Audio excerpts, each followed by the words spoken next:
Domantas Žiogas. Na ir 2. Dainos ekipa. Na ir ko gero tai bus rimtas nuostolis šiauliečiams. Na, o čia puikiai baudos aikštelėje suranda komandos draugas Župerka ir šis griaunamas ten. Net galiausiai grįžta kamuolys pas juos. Gali būti pavojinga dešiniuoju atakos kraštu Angulo.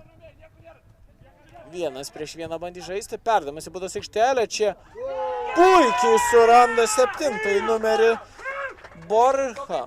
Ir šis galva pelno įvartį. Į apatinį vartų kampą muša. Skersuojamas kamuolys. 1 čia galva. Kristupas Keršys ir arti įvarčio buvo šiauliečiai. Komandos draugų Angulo puikiai čia suranda jį. Na, o jis suranda Gijamanga. Baudos aikštelė šis smūgis dešinę koją. Ir čia Danielius Jarašis laiku ir vietoje. Ja, suranda Čepkauską. Perdamas į baudos aikštelę ir smūgis dešinę koją. Angulo atlieka smūgį.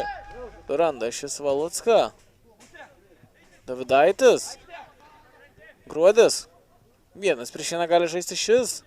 Smūgis dešinio koją ir drebina.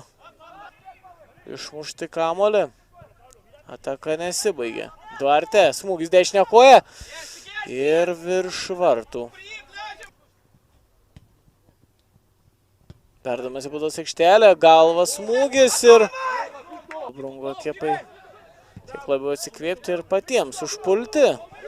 Čia 1 prie kamuolio pakeitimo aikštėje pasirodęs futbolininkas, smūgis dešinę koją ir čia puikiai gynyboje sužaidžia. Ir perdamas į baudos aikštelę, laimi ten oro dvikovą Vogą. Plungės Babrungo futbolininkai pasiema 3 taškus ir keliauja namo. Iškovoja pergalę rezultatu 1-0. Įvarčio autorius 21 rungtynių minutę. Jose Pablo Duarte Borcha.